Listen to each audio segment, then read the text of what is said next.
Bonjour et bienvenue à la première édition du Weekly Insight avec John Plassard.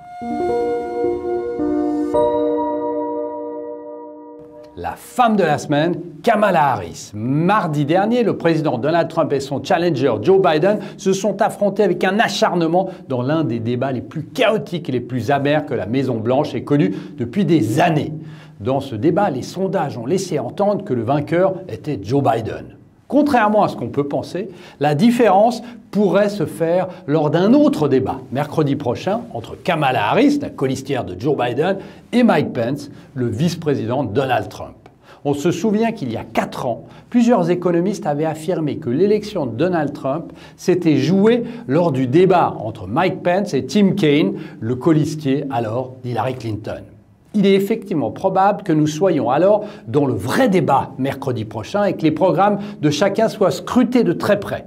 On verra ainsi si Kamala Harris est la bonne personne pour ce rôle. En cas de victoire du candidat démocrate, la sénatrice deviendrait alors non seulement la première femme, mais également la première personne de couleur à occuper le poste de vice-présidente.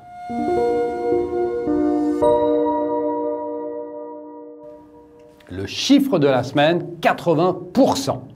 Lundi dernier, au moins 80% des membres du S&P 500 étaient en hausse. Ces gains importants sont intervenus juste après que l'indice boursier ait atteint son plus bas niveau de 30 jours, alors que ses moyennes mobiles sur 50 et 200 jours étaient encore en hausse. C'est seulement la 10e fois que le marché déclenche ce type de signal extrêmement rare. L'histoire montre que c'est un excellent moment pour augmenter son exposition aux actions. Le S&P 500 avait effectivement progressé les 9 fois où ce signal avait été déclenché. Le S&P 500 a alors affiché un gain médian de 11% dans les 6 mois qui ont suivi ce signal. Sur un an, ce gain médian est passé à 16,1%. C'est une très bonne nouvelle pour les investisseurs qui ont pris un coup en septembre, en tout cas début septembre, mais évidemment, c'est d'une manière extrêmement théorique.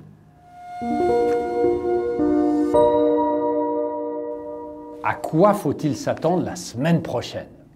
Lundi, nous assisterons et nous analyserons les PMI manufacturiers en zone euro et aux États-Unis. Mardi, c'est la balance commerciale américaine qui devrait faire bouger les marchés, tout comme les minutes de la Fed mercredi. Et finalement, vendredi, on surveillera la production manufacturière en Grande-Bretagne, la production d'août. Merci beaucoup, passez une très bonne journée et surtout n'hésitez pas à lire mon morning.